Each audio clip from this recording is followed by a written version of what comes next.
بس زیادہ وقت آپ حضرات کا نہیں لینا ہے، بس مختصر سے ایک دو سوالات ہیں جس کا جواب دینے ہے اور آپ کی رحمت تمام، کیونکہ آپ کو بھی کہیں جانا ہے، ہمیں بھی کہیں جانا ہے۔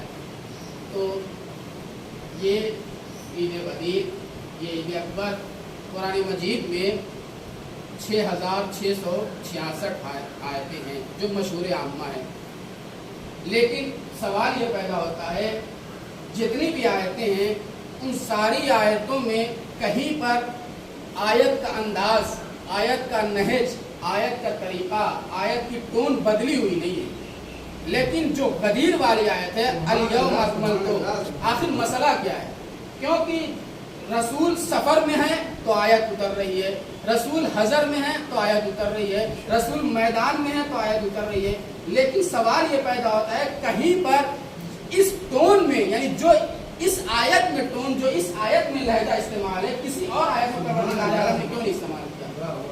سوال یہ سب سے بڑا ہے، اس لیے کہ چونکہ یہ دیکھیے، یہ جو ہم کہہ رہے ہیں الیوم اکملت لکم دینکم، آج دین کامل ہو گیا۔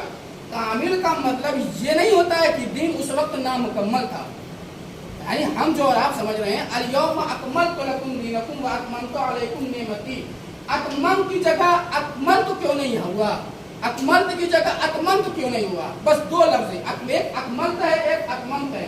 اتمم یعنی نعمتیں تمام ہو گئی، اکملت یعنی دین کامل ہو گیا۔ ان دونوں کو واضح کرنا اور آپ کی رحمت تمام۔ دیکھیے بعض چیزیں ایسی ہوتی ہیں، مثلا مثال دے دوں تاکہ بات واضح ہو جائے، یہ نماز، یہ مسجد جو ہے ہمارے لیے مکمل ہے، ہمارے لیے مکمل ہے، چونکہ یہ بھائی یہ جو اوپر چھت لگے ہوئے ہیں، اگر بارش بھی ہوتی ہے تو ہماری نماز ادھوری نہیں، ہم اطمینان کے ساتھ نماز پڑھ سکتے۔ لیکن اگر یہی مسجد خوبصورت مطلب چیز آیتوں سے سجا دی جائے، تحریر میں سجا دی جائے، خوبصورت پینٹ ہو، خوبصورت چیزوں اہتمام ہر چیز کا ہو، تو ہم کہیں گے یہ مسجد پہلے سے پوری تھی لیکن اب اس مسجد میں چار چاند لگ گئے۔ ہم یہ نہیں کہہ رہے ہیں کہ مسجد نامکمل تھی، مسجد انکمپلیٹ تھی یا انکمپلیٹ تھی، جو بھی کہتے لیجیے، یعنی انکمپلیٹ تھی، ہم یہ نہیں کہیں گے۔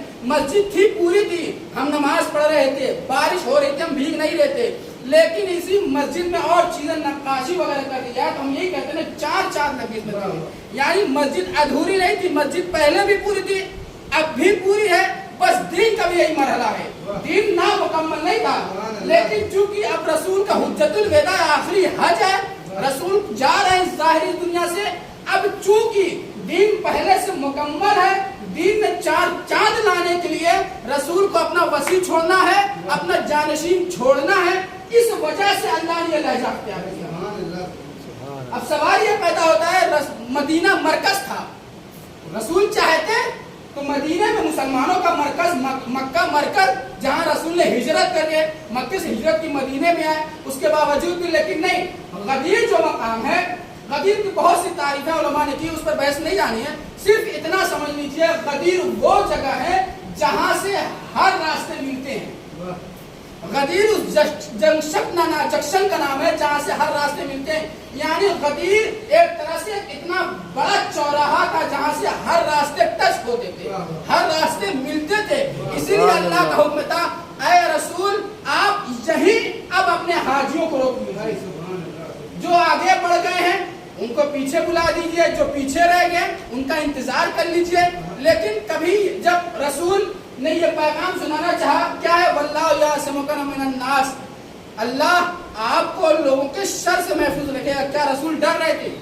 نہیں، نعوذ باللہ رسول ڈر نہیں رہتے۔ ایک مثال دوں تاکہ بات واضح ہو جائے، جیسے جناب موسیٰ کو حکم ہوا موسیٰ عصا ڈالو، جناب موسیٰ نے عصا پھینکا، اب کہا اللہ کا حکم ہے کہ موسیٰ عصا اٹھاؤ، موسیٰ نبی ہیں، موسیٰ عصا سے نہیں ڈر رہے ہیں، جو عصا سانپ کی شکل میں ہو گیا تھا اس سے نہیں ڈر رہے ہیں، موسیٰ کے ذہن میں یہ ہے جادوگر، میں دکھا رہا ہوں معجزہ، سبحان اللہ، بہت توجہ، یہ جادوگر، جادو الگ چیز ہے، میجک الگ چیز ہے، اور یہ کیا ہے؟ یہ معجزہ، جادو کا معجزے سے کوئی تعلق نہیں۔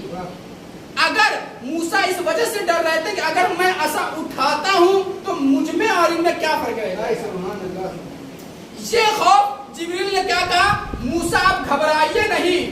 موسیٰ علیہ السلام کے ذہن میں یہ تھا یہ بھی مجھے جادوگر نہ سمجھ لے, لیکن جب جبریل کا حکم ہوا, اللہ کا حکم ہوا, جبریل جاؤ موسیٰ سے کہا گھبرائیے مت. موسیٰ کے ذہن میں گویا جادوگروں سے خوف نہیں تھا.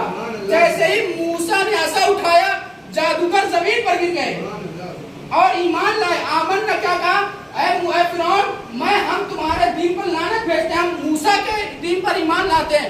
بالکل یہی کیفیت رسول پر تھی. رسول پر کیا کیفیت تھی؟ اللہ آپ کے لوگوں کو شر سے محفوظ رکھا. رسول گھبرا نہیں رہے, رسول یہ دیکھ رہے ہیں کہ میری ساری محنتیں برباد ہو جائیں گی. ان ساری محنتوں کو رسول نے ذہن میں رکھے. جب یہ خوف طاری ہوا کہ جو میری پچھلی محنتیں تھی اگر یہ میں انصاف کے ساتھ نہ پہنچا سکا, ایمانداری سے نہ پہنچا سکا, تو جو اب تک میں نے محنت کی وہ ان ساری محنتوں پہ پانی پھیر جائے گا. یہ رسول کے ذہن میں آیا. رسول اللہ نے کیا کہا؟ اے حبیب گھبرائیے نہیں, اللہ آپ کی ضمانت لیتا ہے, آپ کو لوگوں کے ساتھ محفوظ رکھے گا. اس کا مطلب رسول نعوذ باللہ گھبرائے نہیں, یہ وجہ تھی اصلی.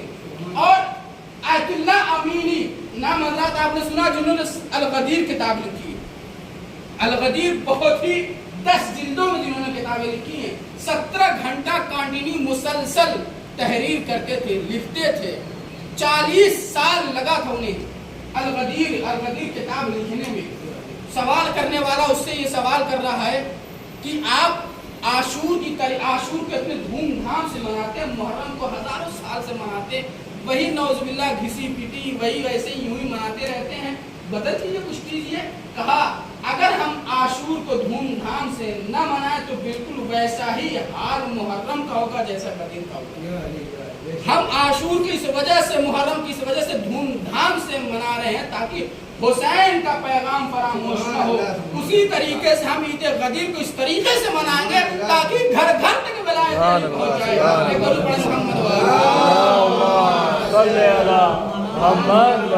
اور اس کتاب کی, اس بکس کی سب سے بڑی خاصیت یہ ہے کہ ان میں جتنے بھی ریفرنس, جتنے بھی حوالے ہیں سب اہل سنت کی کتابوں کے ہیں.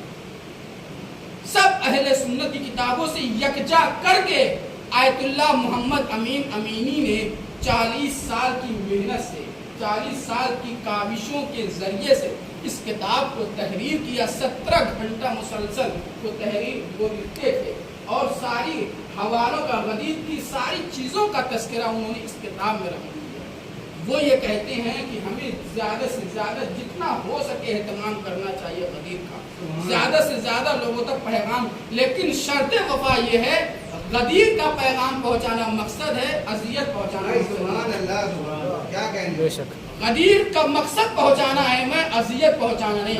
اس کا مطلب یہ نہیں ہے کہ ہم غدیر میں اتنے ڈوب جائیں کیونکہ غدیر کا مقصد پھر ختم ہو جائے. غدیر کا مقصد کیا تھا؟ لوگوں تک دین پہنچانا, ولایت علی لوگوں تک پہنچانا. ایک شعر ابھی میں نے یوں ہی مصلی پہ بیٹھے بیٹھے کہا ہے, وہ آپ کو سماعت نظر کرنے جا رہا ہوں. اللہ ہرے علی کی ولایت کا اہتمام, اللہ ہرے علی کی ولایت کا اہتمام, جھاڑو لگا رہے ہیں صحابہ غریب. اللہ ہرے علی کی ولایت کا اہتمام. مطلب اگر ہمیں غدیر خون کا میدان بھی مل جاتا